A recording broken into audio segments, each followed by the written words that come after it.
विद्यार्थी मित्रांनो नमस्कार. आजच्या या तंत्रज्ञानाच्या युगामध्ये गणित विषय किती महत्त्वाचा आहे आपल्याला माहिती आहे. आणि शालेय जीवनामध्ये गणित विषयांची मुलांना किती धास्ती असते. खरं तर मी म्हणेन गणित विषय आले तर सर्व काही आलं. हाच विषय लक्षात घेऊन सायन्स एक्सपर्ट या यूट्यूब चॅनलमध्ये शशिकांत कुतवळ सर यांना मी आमंत्रित केले आहे. सर नमस्कार. नमस्कार. सरांचा मी थोडक्यात परिचय करून देतो. सर MSc इन मॅथ आहेत, म्हणजे master of science in mathematics. त्याचबरोबर BDS म्हणजेच बॅचलर ऑफ डेटा सायन्स आणि मशीन लर्निंग. हे गणितासंदर्भात जे विषय आहेत त्या संदर्भात सरांनी सखोल अभ्यास केलेला आहे. आणि सर आता महात्मा गांधी विद्यालय अँड ज्युनियर कॉलेज उर्ली कांचन या ठिकाणी कार्यरत आहेत. तर सर मला सुरुवातीला तुम्हाला विचारायची आहे की गणित विषय मुलांना सर्वात अवघड का वाटतो आणि त्याची भीती मुलांच्या मनामध्ये का असते? खूप छान प्रश्न विचारलात. खरं तर गणित हा विषय अवघड किंवा भीती घेण्यासारखा विषय नाहीच आहे. गणित हा अतिशय सोपा विषय आहे. परंतु फक्त गणिताच्या संकल्पना किंवा कन्सेप्ट समजणं अगदी गरजेचं आहे. त्याचसोबत गणित या विषयामध्ये पाठांतराची अजिबात जास्त गरज नाही आहे. गणित विषयाला कन्सेप्ट समजून घेतला आणि त्याच्यामधले काही एक्झाम्पल्स आपण जर वारंवार सोडवले, म्हणजेच त्याचा सराव केला, तर गणितासारखा सोपा विषय नाही आहे. अगदी बरोबर बोलात सर.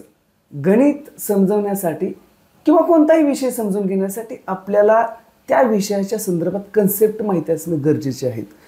पण गणित हा विषय समजून घेण्यासाठी तुम्हाला काय वाटते, काय माहिती असायला पाहिजे मुलांना? सर मॅथ्सचा बेस म्हटलं किंवा मॅथमॅटिक्सच्या अगदी फाउंडेशन म्हटलं तर मॅथमॅटिक्समध्ये विद्यार्थ्यांना टेबल्स असतील, नंबर्स असेल किंवा ॲडिशन, सबट्रॅक्शन, मल्टिप्लिकेशन सारख्या अल्जेब्रिक गोष्टी असतील तर त्या विद्यार्थ्यांना येणं गरजेचं आहे. त्याचा डीपली स्टडी किंवा त्या डीपली कन्सेप्ट विद्यार्थ्यांनी सगळ्यात पहिल्यांदा समजून घेणं गरजेचं आहे.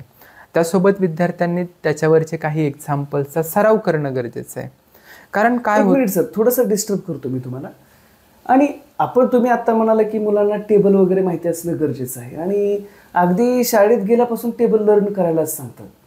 आणि मग हे जर टेबल हा बेस जर सांगत असतील तरी सुद्धा हे मुलांचे टेबल पाठ होत नाहीत किंवा हे डिवाइड, सबस्ट्रॅक्शन, मल्टिप्लिकेशन अजून सुद्धा मुलांना व्यवस्थित येत नाही.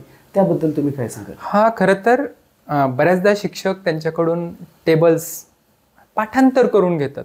मात्र ज्या वेळेला विद्यार्थ्यांच्या जशा जशा क्लास वाईज स्टेप वाढत जातात तर फक्त टेबल्स विद्यार्थ्यांना कामाला येत नाही, तर त्या टेबल्स कसे तयार झाले याची ट्रिक विद्यार्थ्यांना कामाला येत असते. कारण विद्यार्थी टेबल जास्तीत जास्त 30पर्यंत किंवा 35पर्यंत विद्यार्थी टेबल पाठ करतात सर्वसाधारणपणे. परंतु ज्या वेळेला एखादं मोठं एक्झाम्पल मल्टिप्लिकेशनमध्ये विचारलं जातं त्यावेळेला या ट्रिक्स संपूर्णपणे कामाला येत असतात. आम्ही आमच्या विद्यार्थ्यांना या ट्रिक्स देत असतो, ज्याच्यामुळे विद्यार्थी स्कॉलरशिप असेल किंवा नवोदयसारख्या एक्झाम्स असतील त्या अगदी सहजपणे विद्यार्थी त्याला क्वालिफाय होतात किंवा क्रॉस करतात, सक्सेस त्याच्यामध्ये मिळवतात. सर तुम्ही आत्ता म्हणालात की टेबल आहेत ते आपल्याला 20पर्यंत शिकवले जातात, बरोबर? आणि कोणताही टेबल तुम्हाला लगेच आला पाहिजे. मग मला जर तुम्हाला विचारायचं असेल की 89 8 किती असेल सर, तर मग हे आन्सर मला 89चा टेबल पाठ करावा लागेल का सर? नाही, आता 89चा टेबल माझं पण पाठ नाही आहे. परंतु मी काय ट्रिक वापरली, मला 89चा टेबल तर येत नाही आहे, पण 89च्या जवळ असणारा एक इझी नंबर जर आपण त्याला म्हणू किंवा राऊंडअप नंबर म्हणूयात, 90 आहे. मात्र 90चा टेबल मी लगेच तयार करू शकतो कारण मला 9चा टेबल माहिती आहे. अगदी बरोबर. ओके, म्हणजे 9चा टेबल माहिती असेल, हा 9चा टेबल जर माहीत असेल मग 90चा टेबल मला इझिली तयार करता येतो. मग मी काय करणार, 89ला अशा पद्धतीनं स्प्लिटअप करणार 90 - 1 आणि त्याला मल्टिप्लाय करायचं आपल्याला 8ने. म्हणजे मॅथमॅटिक्सचा एक रूल मी वापरतो जो की 90 × 8 - 1 × 8. मग त्याचं जर कॅल्क्युलेशन केलं तर 90 × 8 - 1 × 8. 90 × 8 720 - 1 × 8 8. म्हणजे 720 - 8 डिरेक्टली आन्सर येतं 712. खूपच छान सर. आणि खरं तर ही पद्धत बघून मलाही 89चा टेबल येतोय असं माझ्यामध्ये कॉन्फिडन्स माझा निर्माण झालेला आहे. खूप छान सर. 89 आणि 90 म्हणजे 1चा डिफरन्स आहे. तसंच मी 98चा करून तसंच मी 89 हे उत्तर काढलं. खूप छान सर. सर मला तुम्हाला विचारायचे आहे की मल्टिप्लिकेशन म्हणजे नक्की काय आणि कशासाठी करायचे हे मुलांना समजायला पाहिजे. कारण ते समजल्याशिवाय मुलांना कन्सेप्ट मॅथचा कळू शकत नाही असं मला वाटतं. सर काय सांगाल सर? हां, अगदी बरोबर. तर मॅथ्समध्ये प्रत्येक कन्सेप्ट समजणं गरजेचं आहे. तुम्ही आत्ता बोललात की मल्टिप्लिकेशन. ॲक्च्युली मल्टिप्लिकेशन ही एक प्रकारची ॲडिशनच आहे, फक्त ती समजावून घेणं गरजेचं आहे. आपण एक एक्झाम्पल घेतलं, समजा 4 1 जा 4 म्हणजे नेमकं आपण काय करतोय, 4ची 1 टाइम ॲडिशन करतोय. आता समजा आपण घेतलं की 4 2 जा 8 म्हणजे नेमकं काय करतो आपण, 4ची 2 टाइम्स ॲडिशन करतो, 4 + 4. मग 4 + 4 केलं ॲन्सर 8च येणार आहे आणि 4 × 2 केलं तरी सुद्धा ॲन्सर 8च येणार आहे. म्हणून मी आता म्हटलं की 4 2 जा 8 आणि 4 + 4 8 म्हणजेच ॲडिशन आणि मल्टिप्लिकेशन ह्या दोन्ही एकमेकाच्या संलग्न क्रिया आहेत.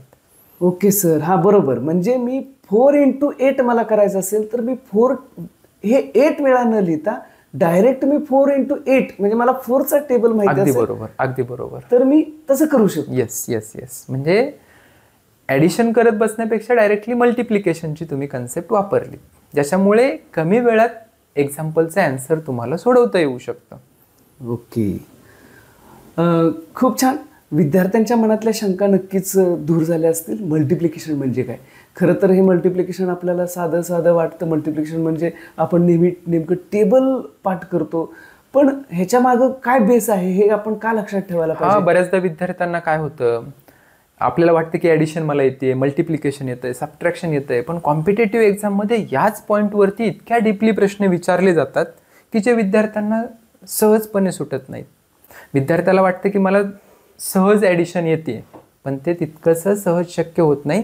त्यासाठी आम्ही काही विद्यार्थ्यांना ट्रिक देत असतो, कारण फक्त 1 किंवा 2 एक्झाम्पल सोडवले म्हणजे ती कन्सेप्ट क्लिअर झाली असं अजिबात होत नाही. पण ज्या वेळेला ट्रिक्स विद्यार्थ्यांना येते त्यावेळेला ते त्या पॉईंटवरती विद्यार्थी कोणतंही एक्झाम्पल्स आरामात सॉल्व करू शकतात किंवा सहजपणे सॉल्व करू शकतात. अगदी बरोबर सर. मित्रांनो, तुम्हाला मल्टिप्लिकेशन तर समजलं असेल, तर सर मला तुम्हाला विचारायचे आहे, डिवाइड म्हणजे नक्की काय आणि डिवाइड आपण कशासाठी करायला पाहिजे? ओके. ॲक्च्युली मल्टिप्लिकेशन आणि ॲडिशन ह्या एकमेकांच्या को रिलेटेड टर्म्स आहेत. जसं की ॲडिशन आणि सबट्रॅक्शन एकमेकाच्या को रिलेटेड टर्म्स आहेत, तसं मल्टिप्लिकेशन आणि डिव्हिजन ह्या सुद्धा एकमेकाच्या को रिलेटेड टर्म आहे. अगदी बरोबर. याच्यामध्ये ॲक्च्युली डिव्हिजन करतो म्हणजे नेमकं आपण काय करत असतो, तर डिव्हिजन म्हणजे एखाद्या नंबर्सचं दुसऱ्या नंबर्समध्ये इक्वल डिस्ट्रीब्युशन किंवा इक्वल पार्टिशन आपण करत असतो. मग एक एक्झाम्पल घ्यायचं झालं, समजा आपण असं एक्झाम्पल घेतलं की 40 / 4. ॲक्च्युली डिव्हिजन करतो म्हणजे काय करतो, 4ने किंवा 4 4चे 40साठी किती इक्वल पार्टिशन होतील म्हणजे एक प्रकारचं डिव्हिजन झालं. आपल्या डेली लाईफमधलं जर एक्झाम्पल घ्यायचं झालं, समजा माझ्याकडे 40 चॉकलेट आहेत, 40 चॉकलेट्स आहेत आणि माझ्याकडे 4 मुलं आलेली आहेत, तर मला त्या 40 चॉकलेट त्या 4 मुलांना डिस्ट्रीब्यूट करायचे आहेत, पण ते इक्वली डिस्ट्रीब्यूट झाल्या पाहिजे 4ही मुलांना. तर मी सिम्पली काय करणार, साधं आहे की प्रत्येक मुलाला 10 चॉकलेट देणार. पण हे करतोय म्हणजे ॲक्च्युअल मॅथमॅटिक्समध्ये काय करतोय, तर 40 / 4 करतोय. हे डेली लाईफमध्ये आपण डिव्हिजन हा पॉईंट अशा पद्धतीने वापरू शकतो. हे अगदीच साधं आणि सोपं झालं, पण अगदी कॉम्प्लिकेटेड केसेसमध्ये सुद्धा आपण मल्टिप्लिकेशन आणि डिव्हिजन या कन्सेप्ट वापरू शकतो, मात्र त्यासाठी ट्रिकची आवश्यकता असते. बरोबर आहे सर. पण आमचे विद्यार्थी पण तेवढे हुशार आहेत. 40 / 4 म्हटले की बरोबर ते 10 चॉकलेट मुलांना 4 मुलांना देतील. पण मला असं विचारायचं आहे की जर 39 / 4 असेल, म्हणजे जर 39 चॉकलेट मला 4 मुलांना डिस्ट्रीब्यूट करायचे असतील, तर 39 / 4 हे उत्तर मात्र मुलं लवकर सांगू शकत नाहीत. तर त्याबद्दल काय सांगाल? ओके. आता मगाशी आपण 40/4 घेतलं होतं, तर ते 4चे इक्वल पार्ट्स 40पर्यंत जातात. परंतु 39 हा जर नंबर आपण घेतला तर 4चे इक्वल पार्ट्स कुठपर्यंत होतील? फक्त 36पर्यंतच होतील. आणि त्याच्यानंतर जो काही 3 चॉकलेट राहतील किंवा 3 नंबर्स राहतील तर तो एक आपला रिमाइंडर असतो, ती आपली बाकी राहत असते. मग अशा एक्झाम्पलचं जर ॲन्सर आपल्याला कम्प्लिटली काढायचं झालं तर त्याचं ॲन्सर डेसिमलमध्ये येत असतं. हा ॲक्च्युली काय आहे याच्यामध्ये पुन्हा एकदा बेसकडे मी जाईल. जसं की मुलांना नंबर्स येतात, पण नंबर्सचे वेगवेगळे टाईप्स आहेत. मुलांना जसं की होल नंबर असेल, नॅचरल नंबर असेल, तसाच तुम्ही जो बोलला रॅशनल, इरॅशनल आणि डेसिमल नंबर, याही कन्सेप्ट मुलांना तितक्याच डीपली माहीत असणं गरजेचं आहे. त्याचं कारण असं की ज्यावेळेला मुलांना डेसिमल नंबर म्हणजे ॲक्च्युली काय असतो हे जेव्हा समजेल त्यावेळेला त्याच्यावरती केले जाणारे ऑपरेशन म्हणजे ॲडिशन, सबट्रॅक्शन, मल्टिप्लिकेशन किंवा डिव्हिजन या गोष्टी मुलांना समजू शकतात. डेसिमल नंबर म्हणजे काय? एक प्रकारचा असा रॅशनल नंबर असतो, म्हणजे एक प्रकारची अशा 2 नंबरची डिव्हिजन केलेली असते जे की एकमेकांना रिलेटिव्हली प्राईम नंबर असतात. मग त्याचं कन्व्हर्जन फक्त आपण डेसिमलमध्ये करत असतो. त्याची सुद्धा ॲडिशन, सबट्रॅक्शन, मल्टिप्लिकेशन, डिव्हिजन हे आपण करता येऊ शकतं आपल्याला. सर, मला असं विचारायचं आहे की हे सर्व काही मुलांना आपल्याला लाईव्ह देता येईल का? म्हणजे जेणेकरून मुलं तुम्हाला प्रश्न विचारतील आणि तुम्ही त्याचं उत्तर सांगाल. हां, आपण आपला एक अगोदरच प्रोग्राम ऑलरेडी आहे आणि आपण याही वर्षी आपल्या चॅनलच्या माध्यमातून एक लाईव्ह प्रोग्राम घेणार आहोत, ज्याच्यामध्ये विद्यार्थ्यांना स्कॉलरशिप असेल किंवा नवोदयसारखे एक्झाम्स असतील याचा डिटेली स्टडी आपण लाईव्ह प्रोग्रामच्या माध्यमातून करणार आहोत. ज्याच्यामध्ये विद्यार्थ्यांना डाऊट सॉल्विंग असेल किंवा घरबसल्या आपला मॅथ्सचा स्टडी करता येऊ शकतो, जिथे मी वैयक्तिक त्या सर्व विद्यार्थ्यांना लाईव्ह मार्गदर्शन करत असतो. खूप खूप धन्यवाद सर. सर, तुम्ही लाईव्ह आलेले आम्हाला नक्कीच आवडेल आणि आमच्या मुलांचे सगळेच प्रश्न तुम्ही सोडवाल अशी मी अपेक्षा आपल्याकडून व्यक्त करतो. विद्यार्थी मित्रांनो, पुढील लाईव्ह लेक्चर पाहण्यासाठी तुम्ही आवर्जून माझ्या चॅनलला सबस्क्राईब करा. तेव्हा आपण पुन्हा भेटूया एका नवीन विषयासह. तोपर्यंत धन्यवाद. धन्यवाद.